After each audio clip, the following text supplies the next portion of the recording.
Smudge, obviously disappointing 3-2 defeat to Dorchester. Pretty summed up by that sort of opening 10-15 minutes of the second half, was it?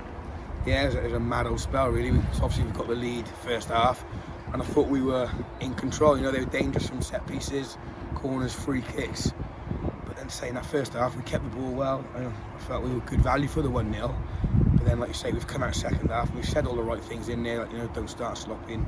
The first 5 minutes we were very poor, giving away possession very cheaply, and that put us on the back foot and give them a bit of a foothold in the game. And then they scored from a set piece. Alex John has then got us in front with a great strike himself.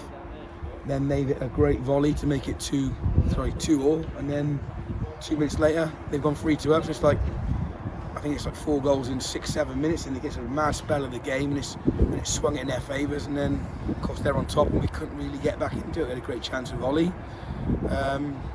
but yeah, very disappointing, mate. And obviously you mentioned there, fairly in control first half. Tom Hanley opening the scoring for us. Dorchester never really threatened in that first half. What do you think the change was, I suppose, going into that second half?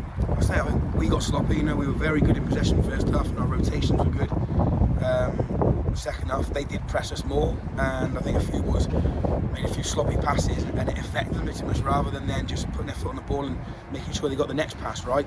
Tried overcomplicating things and give it away far too cheaply. So we'll learn from it. We've got to learn from it quickly. I think results have gone our way as well today, which makes it a bit more disappointing. I think at half time we were second, but we've got to stop these errors and stop letting, once we get ourselves in front, we're good enough to control games and see games out, and we're not doing it.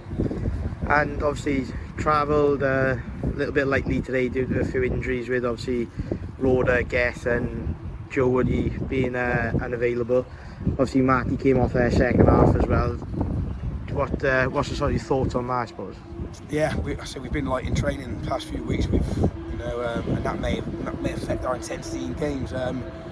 Hopefully Geff will be back soon. Rhoda's hoping to train this week, and that'll bolster it a bit. It's a real difficult one where we have to send boys out to get games if they haven't played much. But in the blink of an eye, it can leave you light. And we are a bit bare boned at the moment. We were today. But say we'll assess it this week. We'll get boys in training. Kev will see to them, and hopefully we'll have a few back ready for next week. Yeah, as you mentioned, obviously looking ahead now, Didcot next week. Obviously they didn't play today due to postponement. Obviously that's another team down towards the bottom of the table, fighting to obviously pick up as many points as they can. What's the sort of plan going into that fixture? Yeah, it's another big game, and our boys got to realise that whether we're playing top of the league or bottom of the league, every game in this league, you've got to scrap and you've got to fight, and you've seen how much it meant to Dorchester today. You know, the end of the game, they're celebrating like they've won the World Cup, and rightly so. But it's hard to get 3 points in this league, and so I think some of us, we've had a really good start. Some of our boys maybe a little bit naive and take it for granted, and if you don't roll your sleeves up and really get stuck in and make it aggressive, then you will come unstuck. That's great, thanks Paul. Cheers, Jack.